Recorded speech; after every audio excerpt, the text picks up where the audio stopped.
Today, I will show you a horror mystery film from 2014, titled Last Shift. Spoilers ahead. Watch out and take care. Outside of a police station, Jessica is sitting in her patrol and talking to her mom on the phone. Her mom is worried that she's become a police officer like her dad, who died on duty. She doesn't want to talk about that on her first day of work, so she ends the conversation. Jessica enters the station with a bit of hesitation. There seems to be no one there, so she goes inside to look. She hears some noises and sees a man in the distance, cursing. Jessica speaks to him, but he tells her to turn around and stop. When he eventually walks over to her, he introduces himself as Sergeant Cohen. He tells her that this isn't the new station, but the old one. She was the lucky rookie to work the last shift there. Cohen explains that all the calls have already been rerouted to the new station. She may have some walk-ups that she should send his way. In case of an emergency, she should call the station. Cohen shows her the kitchen, but tells her not to go into holding. Jessica asks him why she's there instead of a security guard. He explains that she has to be there because she needs to take care of the evidence. Hazmat will come to the station sometime during the night to dispose of it. He orders her not to leave the premises and tells her that he'll relieve her when her shift is over. Later, Jessica is reading a book and almost falls asleep.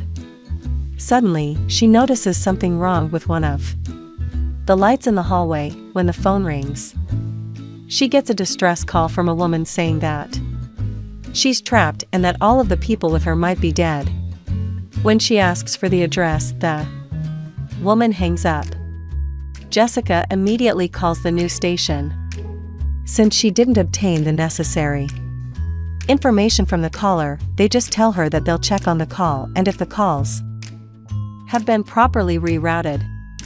She hears something in holding and walks over to check it, thinking that it might be Cohen. Jessica reaches the place where the sounds of banging are coming from, but finds nothing there.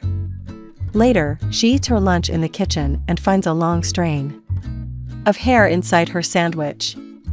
Suddenly, there's a knock on the front doors, but when she goes to check, there is no one outside. When she turns around, there is someone inside the station. Jessica tells him to leave the station and sees that he's peeing on the floor. She takes out her baton and tries to communicate with him, but when that doesn't go anywhere, she chases him out. Jessica cleans the station and after that goes to the bathroom to wash her hands. She hears weird noises in the pipes and sees a pair of boots. Jessica leaves them outside for the homeless man. When she comes back inside, she hears another noise. She finds one of the bathrooms completely wrecked, then goes through to the station gym and into the locker room. One of the lockers still has a key in it and she opens it up, only to find a photograph inside of her and her father. She closes the locker and sees that all of the others have been opened. Suddenly, there's another call. It's the same woman begging for help. Jessica gets her name and she tells her that she has been taken on a ranch, then hangs up again. There is another call instantly, but this time it's the waste removal company. The man tells her that they will be running a little late. Jessica calls the new station again and tells them about the second call. They say that the girl isn't calling 911, but the station directly. And if she calls again, Jessica should tell her to call 911. Jessica continues to read the handbook, waiting for another call, when suddenly the raft behind her starts to move. She checks it, though she finds nothing wrong. As soon as she sits down, it unrolls again and rams into the other rafts. Jessica hears another noise out back and follows up on it. She sees that one of the doors has been opened and hears another noise inside, so she calls it in before she goes to investigate. The only thing she gets back from the station is a song. There's another noise and an alarm turns on in the station. Jessica is reciting lines from the handbook as she approaches the site where the sound came from. She goes into a trashed room, and when a box almost falls on her, she sees that the homeless man has entered the facility. He's looking for something, not paying attention to her, so she climbs up to get him. She incapacitates him and arrests him. Jessica takes him to holding, but he keeps resisting her, so she drags him in. The door slams shut and the sounds of screaming can be heard outside. The man assaults her and she stuns him. Jessica realizes that she's locked in the cell and calls for someone to open the door. A strange face appears on the window, scaring her to drop the flashlight. Suddenly, the homeless man has the flashlight and he's aiming it at her. She reminds him that she's armed.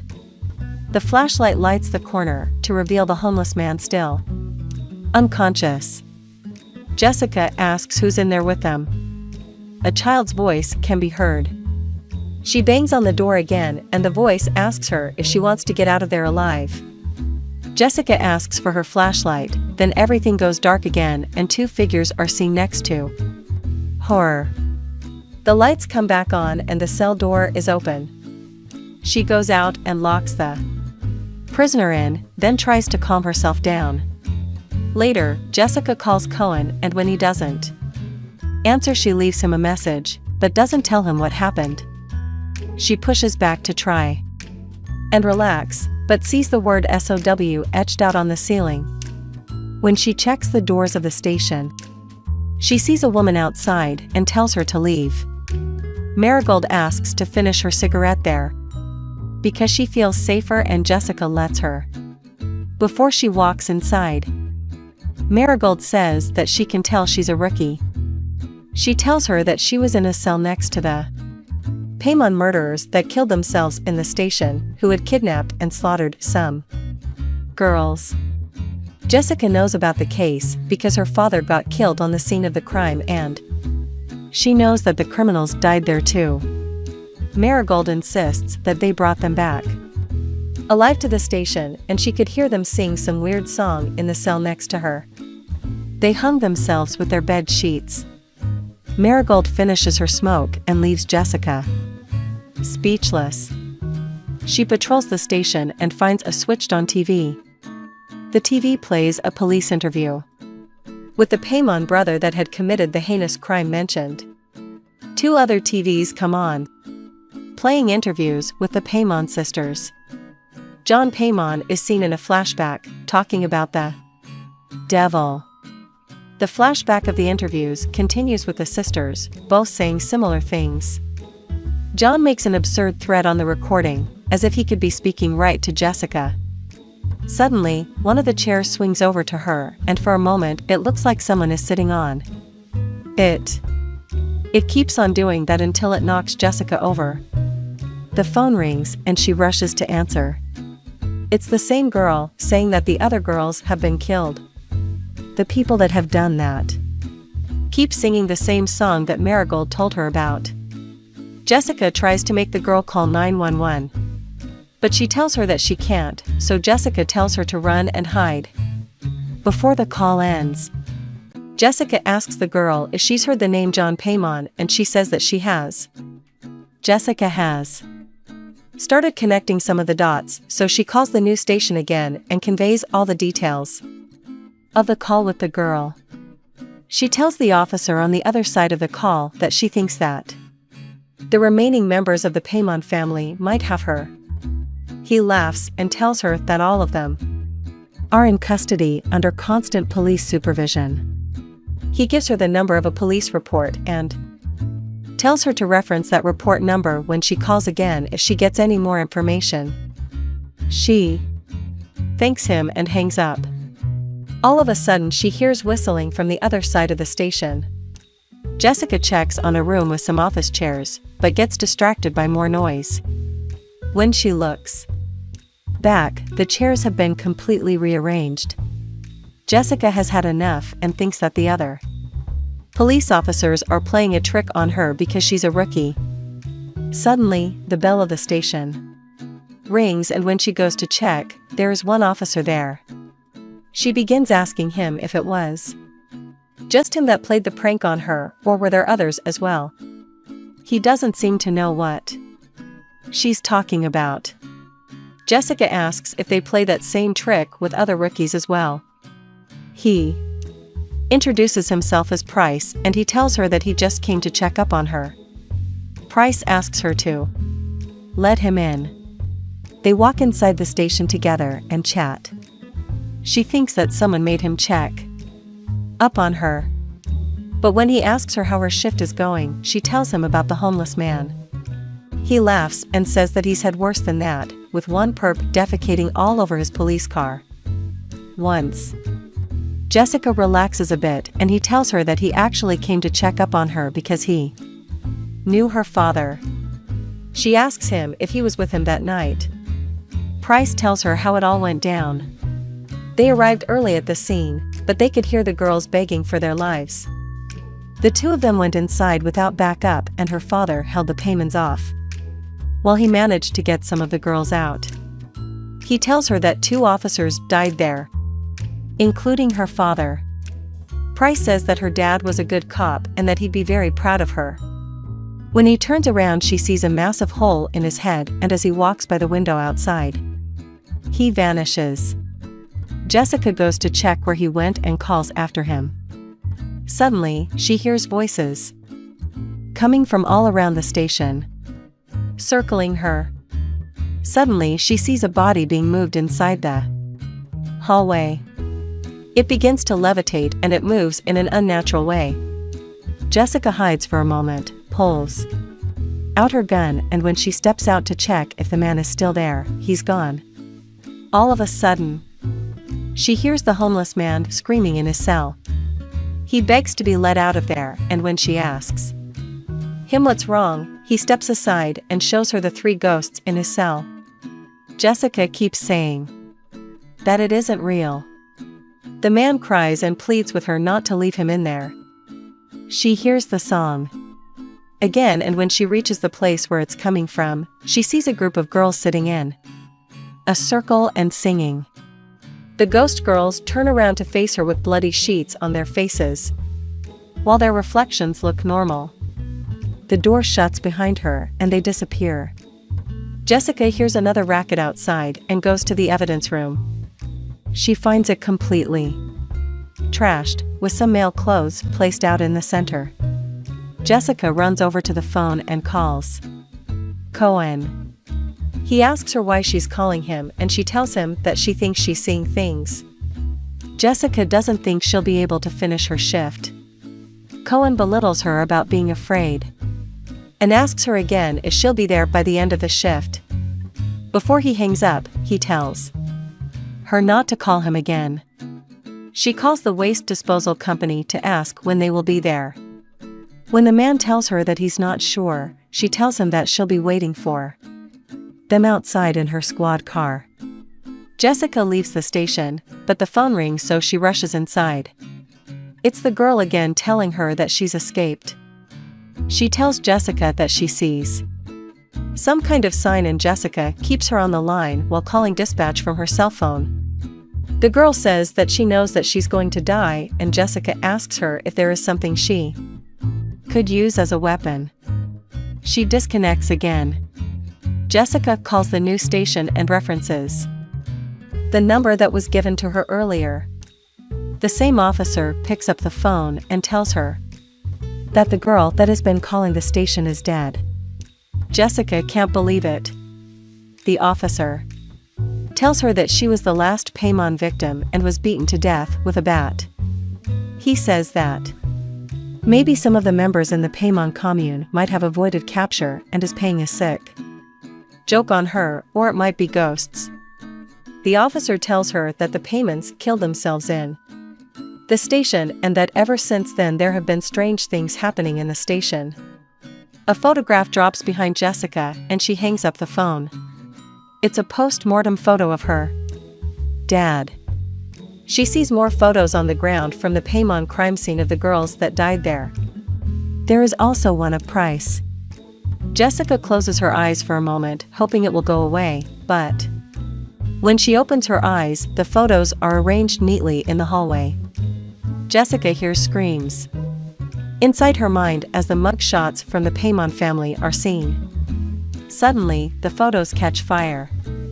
Jessica wakes up on the hallway floor to her phone ringing. Her mom is on the other line, saying that she's sorry for bringing up her father. Jessica notices her gun is missing. Suddenly, she sees someone in the hallway, and when she follows them, she gets knocked out. She wakes in an interview room with a woman. Jessica isn't sure what's real anymore. The woman tells her that she would do anything for John Paimon and that it was her that he should have taken with him that night. She asks Jessica if she's seen him there and tells her that she is too.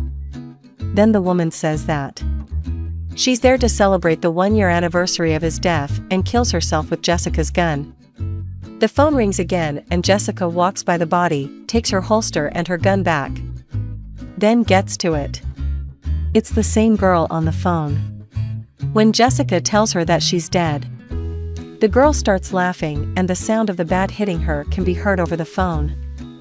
The sound continues around Jessica, and when she looks under her desk, she sees the girl's ghost. Jessica hides in the rafts and the ghost follows, searching for her. She finds Jessica and tells her that she doesn't want to die. The ghost vanishes and Jessica runs to the door, wanting to get out. She can't unlock the door, nor shoot her way out. Her phone rings. Her dad is calling. He tells her that she's driven like him, but asks her why she's trying to leave when he gave his life for the job.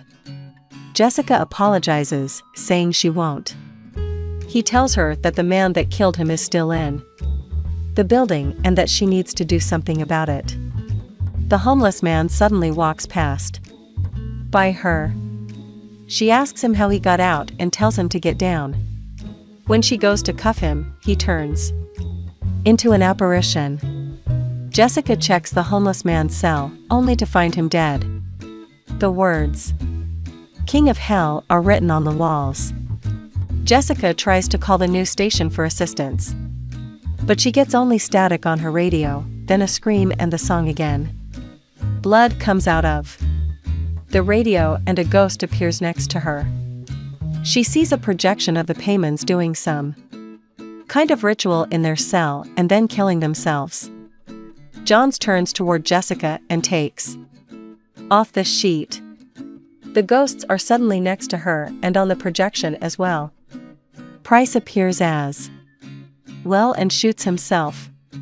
John almost gets her, but she finds a photo of her father and recites parts of the law enforcement codex. Her dad calls her again and tells her that they're coming. He says she needs to stop them, whatever it takes. A few men in hoods appear and she shoots at them. They tell her to come and find them. Jessica searches for them and ends up in the evidence room. She hears them again and goes after. Jessica shoots one and continues after the others.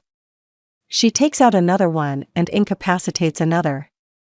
He starts talking about the devil and she shoots that one as well. Suddenly, she gets shot too. Cohen appears behind her with his gun raised at her. She turns and sees that the man she killed was from the waste disposal company. The real events play out in a flashback. Jessica can't believe it.